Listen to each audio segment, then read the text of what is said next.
I think we didn't really set our standards too high, and because the pace has gone as such, we've managed to take each step and be ready for it when it came. It wasn't like slung into the deep end and not knowing how to handle it.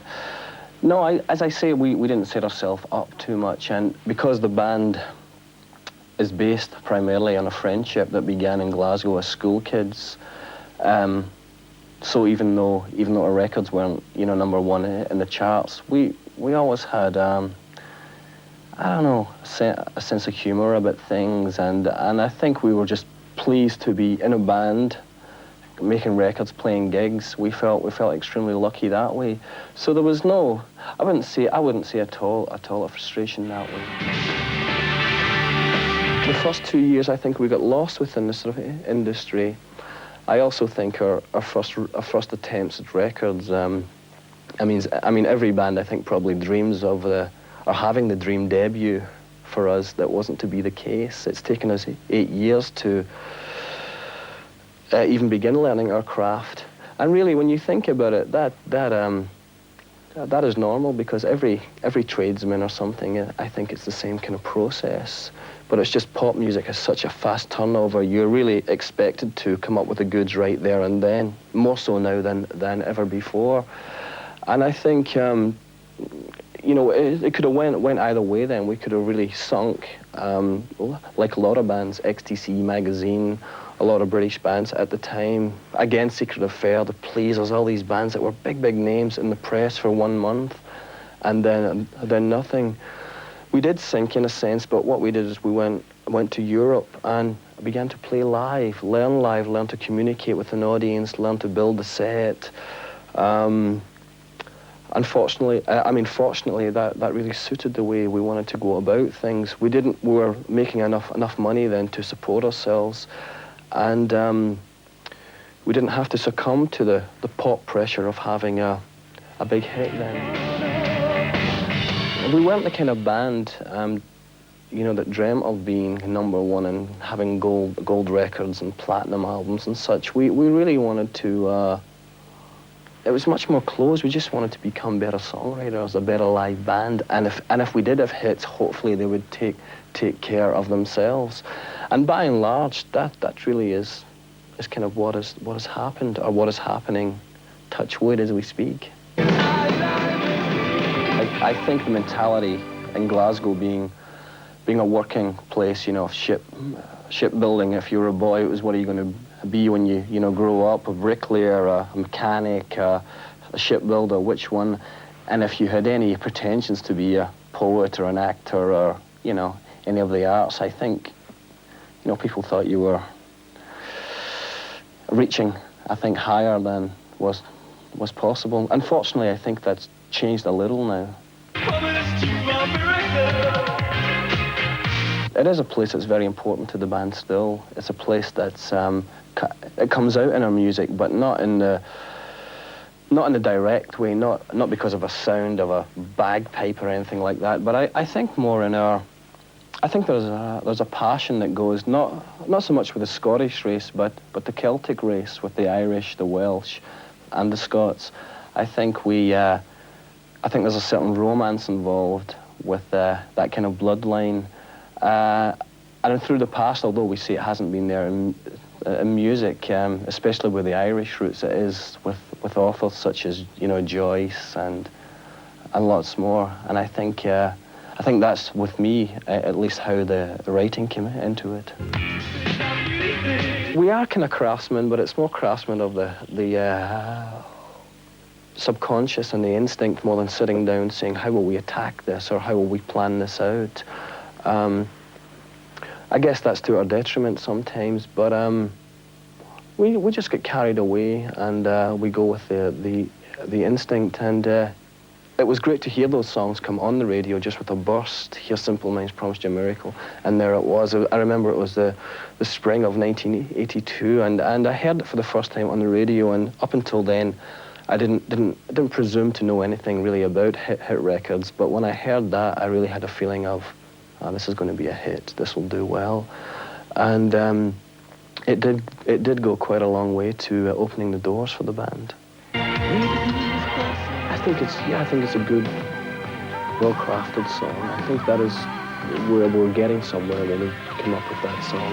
That, and I think from the album All the Things She Said, I think is a very complete song, and I think we're breaking new ground there. It's funny at this point of time, although we've been, going now for 7 or 8 years, which seems an amazingly long time in the quick turnover that bands have now. I think that we're seeing a sort of a new phase for the band beginning, and I do think it begins with those songs, or the strengths that we'll get from those songs, the satisfaction we get from those songs.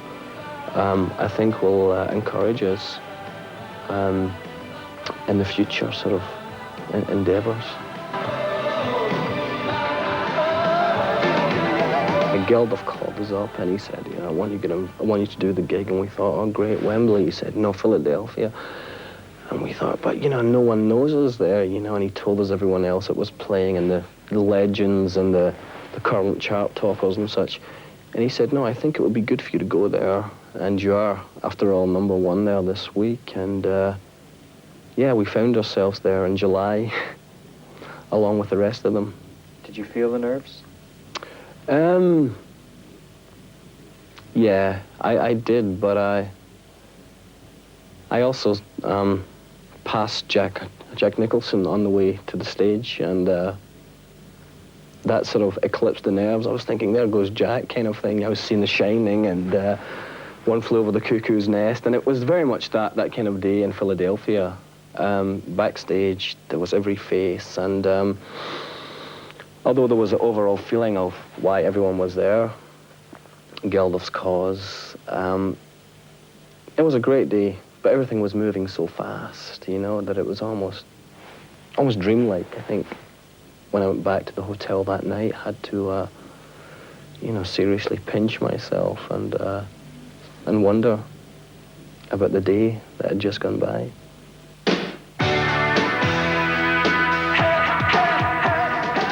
I really enjoy playing. I think before the band, I could have been described as a sort of more introverted character. But through the band, we've grown up and, learning to talk to strangers, because when you go into a town for one day, you don't know anyone, and the next day is the same. You really open up yourself. Won't you consider about me? When you look around as we speak just now, the biggest, record-selling acts, the Springsteens, Dire Straits, U2s of the world, are, people who have come up on the stage floor. I mean, for a period there, it looked like the computer and the producer and the engineer could take over. And I think you can luck out and have a few hits that way. But I think when it comes to rock, you really have to go and play to an audience and leave the audience with a firm and good impression, and that is not attained very, very easily. You have to put some years into doing it.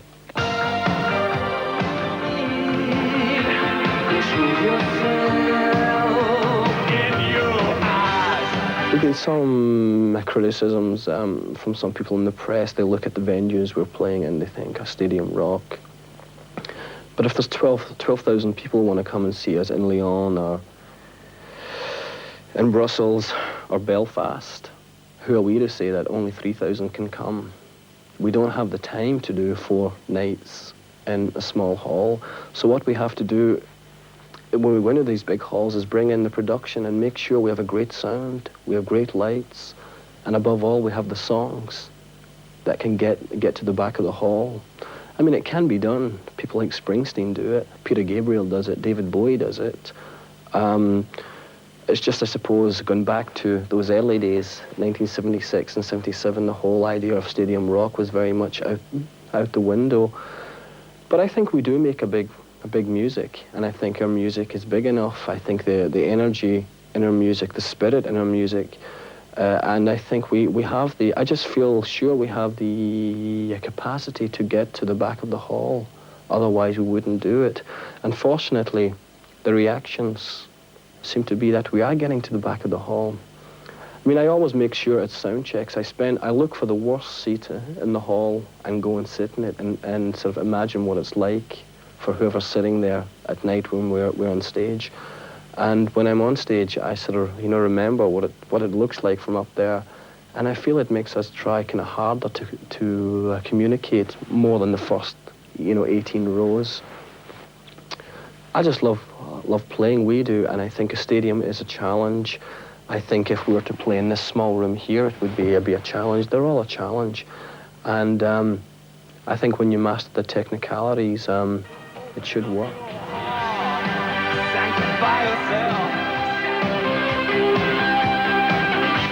That was much more on our own home ground, in as much that we played fantastic concerts in Brussels and managed to merge a lot of that with Anton Corbin, who's a great photographer. We merged the live stuff with his work, and I think we came out with a good picture of where our Simple Minds are today. But it's kind of a cop-out, because of course we feel great on stage and playing, and we had an audience there. We did some playback, then we did a few songs for them and cut in between, and the whole effect is one of our live show. But when I look at the MTVs of the world, when I look at stuff Prince does and David Byrne, I think they really have it sussed. They do fantastic videos. I don't know if that's because they were art students themselves or graphic artists or whatever, but I guess we'll just have to hope that we can team up with someone good each time we come to work on video. Shine on, shine the light on me. Can you never stop? It's just so hard, because now we're really in control when we play live. We're in control in the studio, even though we're being produced. But making the video, you really don't have a clue how it looks. Only the cameraman and the producer knows that. And often enough, the producer the week before has been working with whoever, and the week after he's working with someone else. And I don't know. It's something that I think we're coping quite well, but it's not. I don't think we're going to win any awards for our videos. You could put it out.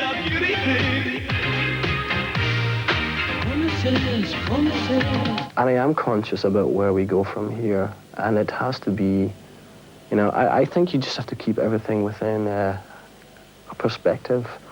We as a band, we just really want to become better songwriters, make better music, a music that hopefully has a sort of uplifting effect, a music that entertains, music that makes people feel good. We've always been a traditional band, I think, where we play, make records, and if people like them, for the music, then great. I think the trend is a death. I think you may get a foot in the door, but as soon as the trend becomes too sweet or too much, you sync with the trend.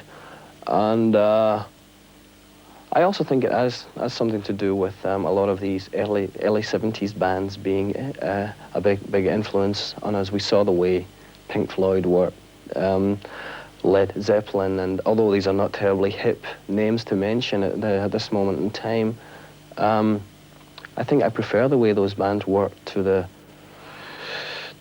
constant, poppy glamour turnover that we have now. And I don't know if that makes us the new day.